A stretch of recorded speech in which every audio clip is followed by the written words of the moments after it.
j'ai passé la majorité de ma vie sans savoir qu'il fallait réguler ses émotions. Pourquoi? Pour pouvoir mieux vivre et pour pouvoir éviter de ressasser, pour pouvoir éviter que ça ait un impact négatif sur toute notre vie en fait. Et du coup, aujourd'hui, je suis là pour te parler du fait que tu fais sûrement partie des 99% de la population qui, dans la majeure partie du temps, ne savent pas gérer, réguler leurs émotions. Donc, qu'est-ce qu'on fait? On les évite, on les enfouit à l'intérieur de nous, on fait semblant qu'elles n'existent pas et parfois, on les laisse sortir d'un coup. Donc, ça sort de manière totalement inappropriée, au mauvais moment, avec la mauvaise personne, dans un contexte voilà, inapproprié ou alors de la mauvaise manière.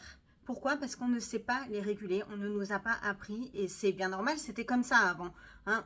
On se tait, on ne dit rien, on encaisse, on avance. Sauf qu'on encaisse, mais ça a un impact sur toute notre vie.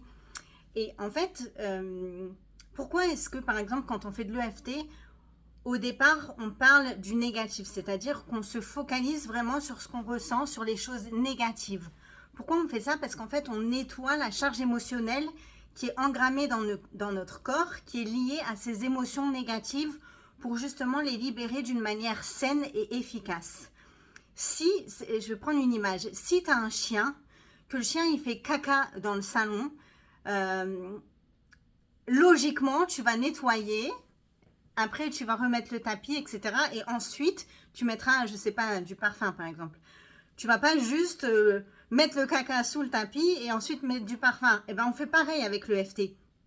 C'est pour ça qu'on se focalise sur le négatif pour pouvoir nettoyer le négatif, l'émotion négative, la libérer en tout cas, la libérer du corps pour pouvoir ensuite retrouver un espace dans notre corps et dans notre tête qui est neutre.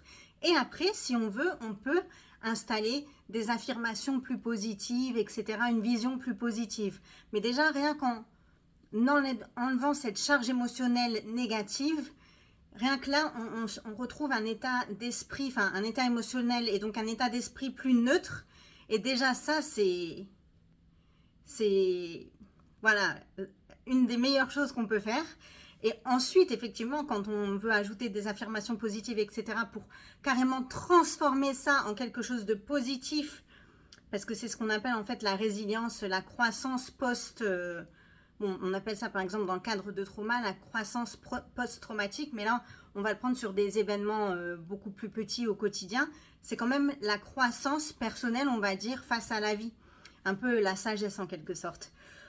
Donc, si tu as envie de découvrir une méthode de gestion des émotions très efficace qui peut t'aider dans plein de domaines, alors abonne-toi et n'hésite pas à me contacter. Bye bye!